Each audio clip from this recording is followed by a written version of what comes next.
I guess we got to talk about it. What's going on, everybody? This is an early morning couch vlog. I just got through watching Elimination Chamber 2025, and we got to talk about it. Make sure you subscribe to the Take It Home podcast where I talk about professional wrestling topics, and I'll put up my matches as Classic Alpha. Make sure you also subscribe to C3 Ultimate Wrestling, even though me and my wife are going through a lot of stuff, and obviously we aren't the only company going through it now. Make sure you subscribe to look at great wrestlers and great action. Tickets for Press Start 3, May 3rd, Dyer, Indiana at Harrah's Private Venue are available on Eventbrite now. So make sure you look at that too.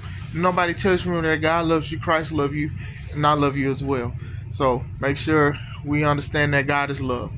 The reason why I watched Elimination Chamber 2025 late is because I went to sleep. It wasn't because it was boring. My wife cooked some good food, some great chicken pinna pasta, and I had 2 plates of it. Don't judge me. Yeah, I'm thinking about being buffet and a buffet at the same time. But anyway, man, and I told myself, man, I'm definitely full. And if I lay down, I am going to go to sleep. So I went to sleep around the time Kevin Owens and Sami Zayn fought. And then by the time I woke up, it was the presser after the show. And I couldn't even watch where I left off at until they ended the live feed, because the live feed was about 8 hours. So at some point you couldn't go back a certain amount of time. So I had to wait for them to end it to go back and watch the matches that I missed. So it wasn't that it was boring, but I'm going to be very transparent with you guys. The food was immaculate. I went straight to sleep, and I was like, oh, I knew this was going to happen. I got to call my homie. My homie called me. I haven't called him back yet because it's late, excuse me. But we'll go into it. Toronto, Canada. Shout out to them. That's where it was at. First match was the Women's Elimination Chamber.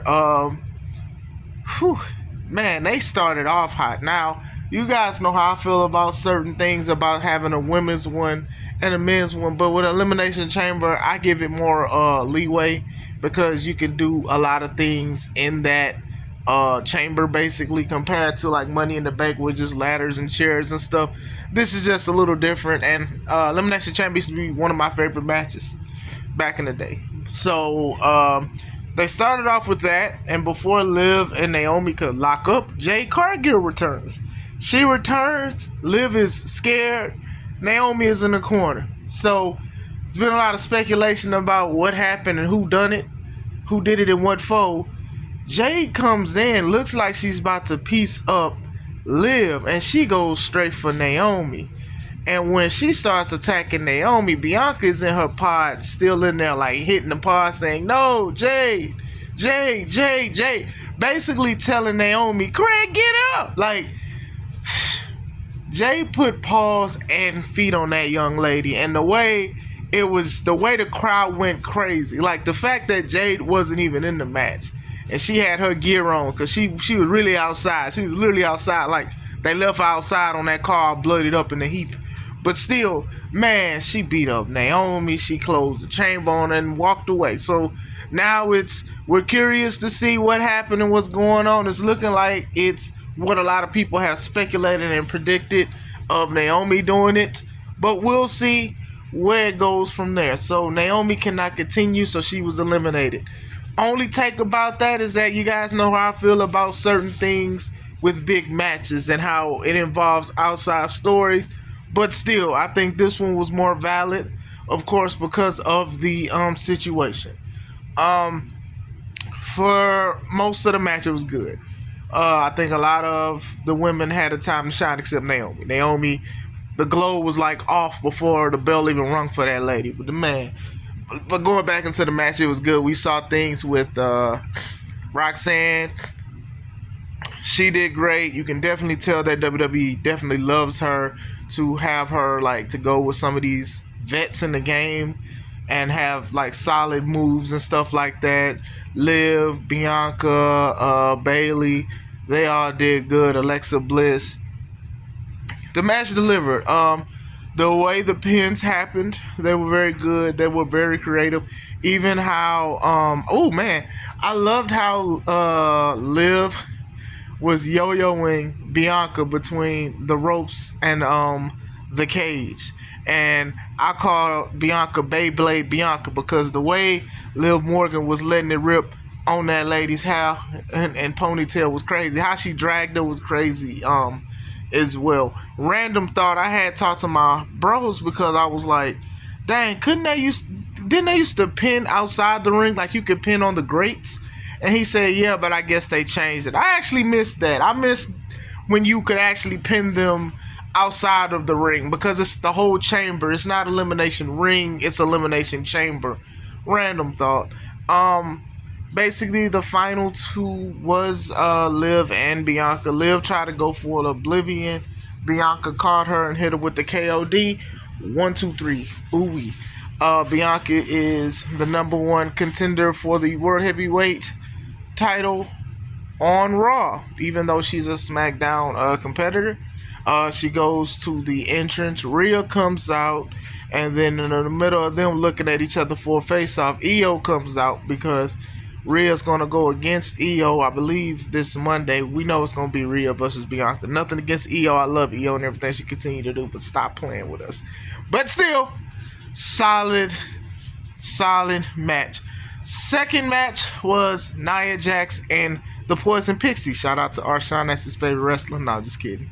Versus Tiffany Stratton and Trish Stratus. Trish Stratus is the hometown girl. Like I said, I've said things about how I think they overuse Trish and Lita. Not mad at neither one of them for getting the bag in wrestling, but man, I know there are some other vets and Hall of Famers that could probably still go in the ring. But still, both of them, they look alike, obviously, for reasons. And it was a good match. I understand why it happened. I'm not going to say it was an unnecessary match because you do have to put stock in Tiffany. Now, I haven't been watching SmackDown like that, but Tiffany versus Nia Jax, that would have been good. It would have been just a solid match, especially leading into like WrestleMania, because I know, like, I don't want to say they're rushing stuff, but they're putting a lot of things together or whatever like that. So Trish, always going to get the reaction of being a Hall of Famer and stuff. So it was some great action between the two. I can't sit there and say like I hate it. Man, Nia, she had Trish and the stretch muffler tagged Candice LeRae, and she threw Trish into the turnbuckle. I ain't never seen nothing like. Actually, I have. Last time I seen something like that, Chris Benoit had Batista in the crossface. Batista literally picked this man up and was hitting his head on the turnbuckle, which is crazy because everything that happened later, they talked about a lot of stuff going to that. But anyway, still,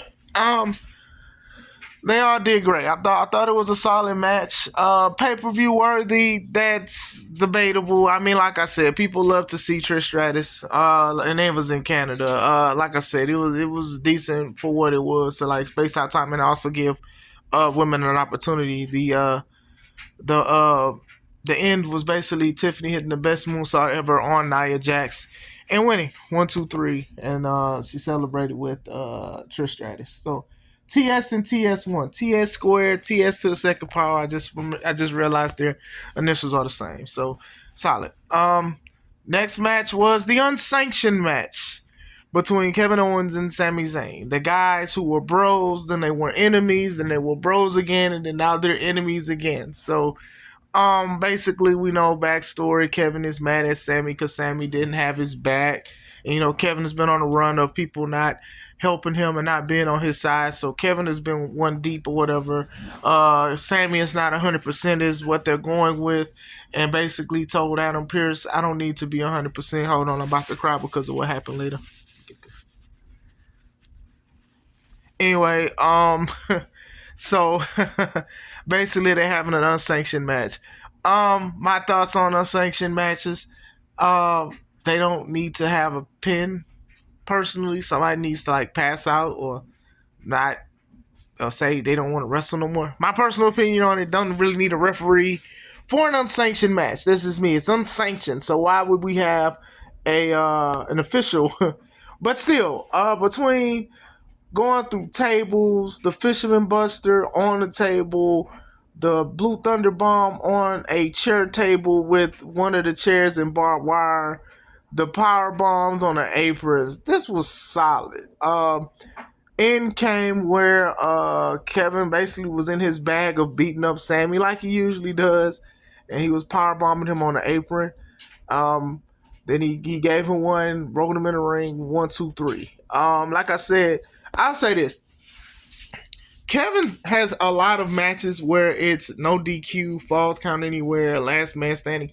Kevin has had so many in this year, so it's like even with what I'm about to say with him and Randy, I do feel like that's going to be something too. That's not going to be like a regular match. Now, like I said, it's not nothing against Kevin or anything like that, but Kev just gets in these things where he does something where it is always a stipulation in his matches. So it's like if they do just a standard match, that'll be okay. Yeah, at this point, let just do a standard match between him and Randy at WrestleMania. But yeah, like I said, at the end, Owens was walking away, and then he went back and he basically was going to power drive Sammy on the bare concrete because he pulled the mats back. Orton comes out and he got his gear on, so you know he outside. He was stretching out his neck, and he attacks Kevin. And then eventually hits Kev with the RKO. So he's about to hit him with a chair. He's thinking about it. Then he drops a chair. So a lot of us who knew Apex Predator, Bad Guy, Legend Killer, Orton, Punter, excuse me, we knew what they was about to do. And I was like, oh snap, were they about to do this? Because like I said, with cursing and a lot of the stuff with the blood, they are really like teasing things. And let me say this too. With the use of profanity, they're doing it with emotion. They're not just doing it because they can. So like even with Sammy and Kevin, and then when Kevin was beating up Sammy, Michael Cole was like, get this ish over with. You know what I'm saying? Very important. Like I said, I'm not somebody that tries to use profanity, but but at the same time, when you put it with emotions, it works. So it worked with Michael Cole, and Pat, he'll say stuff from time to time, and he'll get away with it. Obviously, it's nothing to get in trouble about. But still, so he was going for the punt. Everybody's like, "Oh snap, he's about to punt." We haven't seen the punt in a while because they say how dangerous it is, and the injuries and head injuries, CT, and all of this stuff. Shout out to the cameraman. As soon as Randy was about to set up, here comes the security guards and the agents. They stop Randy, and Kevin leaves. And when Kevin leaves, Randy RKO's a lot of the security guards. I don't know why you going into the ring. You know you're going to get RKO'd, but still. The way the guys came in and stopped him, it wasn't expected. We thought this dude was really about to kick Kevin Owens' head off. So that was the end of it. It's great to see Randy back. So that was pretty good. That was a pretty good match. Final match, trying to make sure I got all the matches, because like I said, man, you only needed a few. Is the male's Elimination Chamber. Started off good. I also want to say about both Elimination Chamber matches is that I do like, it felt like they weren't long, if that makes sense. It felt like it was a decent amount of time. It also felt like the timer for the wrestlers coming out, it was a lot shorter than what I'm used to. Now, they could have been doing this for the past few years, but I've really been paying attention to like this Elimination Chamber for this year or whatever, because I was off. Like I said, with all of these guys, they all did great. They all had their opportunities. They hated Logan Paul. They hated Logan Paul. It didn't matter what he did. Like, even when he did the frog splash to Damian Priest after Priest rolled up Drew, and Drew hit him with the Claymore, and then they was like, F Logan Paul. Like, they was letting them have it and stuff like that. Punk was the last person out of his pod, and Logan was right there, and Punk just really put hands to feet, got the crowd behind him and stuff, and was like, I want to get him. I'm gonna get him. I need my WrestleMania moment. Couple spots where Cena and Punk, they looked at each other like they were about to do it, and the crowd goes crazy because these guys are basically, they up there. So it's like, especially with Cena's last match, even when Cena came out, they went crazy and stuff like that. And like I said, Seth, with his hatred towards CM Punk, he stopped it at first. Then all three of these guys, they were going at it and stuff like that, and very good. Like I said, it was good. Very decent action. When Punk and Cena eliminated Rollins, Cena and Punk, they were doing some stuff. They gave each other a hug. They got the crowd start clapping and stuff like that because they love the work that these guys put in. At one point, I think Cena pushed Punk, and then when Punk went out of the ropes, Seth gave him a curb stomp, and it was a nice curb stomp, not gonna lie. And afterwards, Cena gave CM Punk the STF, and he was like, I'm sorry, and Punk just passed out. Guys know how I feel about passing out with submissions, man. It's just, this was no different, but still, Cena and Cody Rhodes, the American Nightmare, will face each other for the undisputed world #1 championship belt on WWE.com. So, after that, Cody Rhodes comes out. He shakes Cena's hand. Cena's like, he's happy and all of that stuff, excited. Shakes his hand and everything. Then all of a sudden, if you smell, then Travis Scott's music come in. Like, Travis Scott and whatever they got going on with him in WWE, this man can literally do anything. This man smoked, and they called it sage, and then they said it was sage this time, and I know dang well that was no sage. That was some haze. That was some hash. But anyway, he comes out first. The Rock follows up. He goes, Travis, I don't know why. It's just more like, why was he there? But anyway, Travis looked like the crony to the black evil person in the black BT movies or straight to DVD or even Tubies that used to come out. So like the camera angles of showing how they was doing that, he got his custom belt, was just something else. And then The Rock with his sleeveless Elvis fit 2-piece combo. Love you, Dwayne. Still, he comes out, he's like, hey, Cody, it's time for you to answer. You're going to come into my arms. I want your soul. I want the dream to die twice. I'm like, dang, dude, you kind of laying a little extra, man. You talking about this man Pops. But still, and Cena's just there chilling, and then, Travis is chilling in the corner for no reason. Like, don't know why Travis is here, man. Like, I don't know. He must be gonna be wrestling at another PLE or something, or maybe he's trying to train.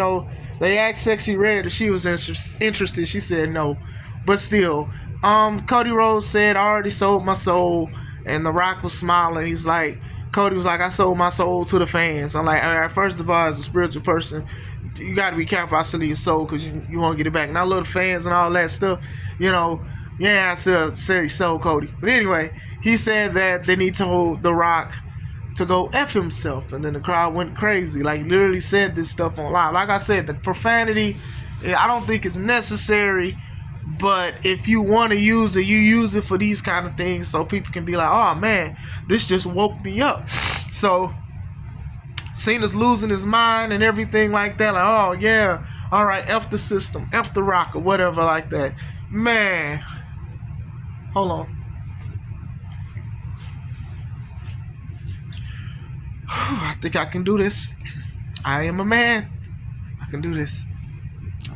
So, as soon as Cena hugged Cody Rhodes, the way he looked at The Rock, even people was looking like, oh snap, something's about to happen. But the thing was, everybody didn't know because some people probably wasn't paying attention. Because you can definitely tell when you look in the front row. So, you look at the evil Cena look, right? The Rock does this. Cutthroats. Cena kicks Cody. And that's when the whole crowd went, whoa! And even in the front row, there was like a black lady in the front. The way she was just looking, because she probably was on her phone, or she couldn't see from the angle, because you're in the front row. You're not looking at the screen or whatever like that. So that's the kind of thing I like, where you can like get emotions off of something multiple ways, if that makes sense. So multiple things getting multiple emotions. So Cena's beating up Cody. He's punching him with the Rolex. He's hitting him with the title and stuff like that. Eventually, Cody starts bleeding and he starts ripping off his clothes. Like, first of all, I was already calling Dwayne Diddy Johnson that. Now his clothes is getting ripped off and he getting bloodied in a heap of mess, which is crazy. And then having another rapper in it is weird. You know what? I'm just gonna go back into it. Then Cena, he had I'm trying not to, but he had Cody on his stomach with his shirt off. And then Travis, he slapped him, and then it looked like he was trying to pick Cody up. And then Cena pushed him back down because Travis was like doing a little too much. Then lighten up his hash sage and like saging Cody's back. Like, this sounds so weird to me. And what? And then The Rock, he grabs the belt that he had for Cody Rhodes that said Soul or whatever, and then he starts whooping him. Cena was even choking Cody with a tie. Remember Bryan Danielson got fired because he choked somebody with a tie, but still, The Rock whooped him or whatever, and then he put Cody's blood on a belt. So this is the second time that The Rock made Cody bleed, and he put his own blood on a belt. So that's what it is. We got corporate sin, and they were saying like it's been 21 years since John Cena was a bad guy, and now he's corporate sin, and he wants the opportunities and stuff, and he wants to be The Rock's champion. And like I said, I didn't think it made sense, but like I said, with it being unpredictable, I can now see how this makes sense, especially because of the history between The Rock and Cena, and how Cena used to diss The Rock about leaving wrestling to do acting and other things like that. And now Cena is basically doing the same thing, and Cena's not as successful as The Rock, but he's definitely getting there. So now Cody is about to be in his promo bag about Cena being a hypocrite and basically selling his soul to The Rock. Now, Travis Scott, another TS compared to Tiffany Stratton and Trish Stratus, so it's 3 TSs in a night. I don't know his role in this. I know WWE uses his song for Raw. They played the Fiend song and people be saying yeet, yeet, yeet. Cool. I don't know. He might be another one of these rappers that's going to wrestle. Maybe he'll go against Bad Bunny or something. We'll see. But still, what a show. I think the show was very, very explosive. None of the matches were bad. Like I said, I'm doing this now because I fell asleep, and I want to upload this, well, basically as I go back to sleep because I got church in the morning. But very solid. I enjoyed it. What do you guys think? I'm trying to think, did I miss a match? I don't think I did. If I did, please forgive me. It's still early and I'm tired, but solid show. What do you guys think? Let me know. Did you guys like it? Did you guys not like it? Let me know. I hope you guys have a wonderful morning. This is Chris Classic. Let's take it home.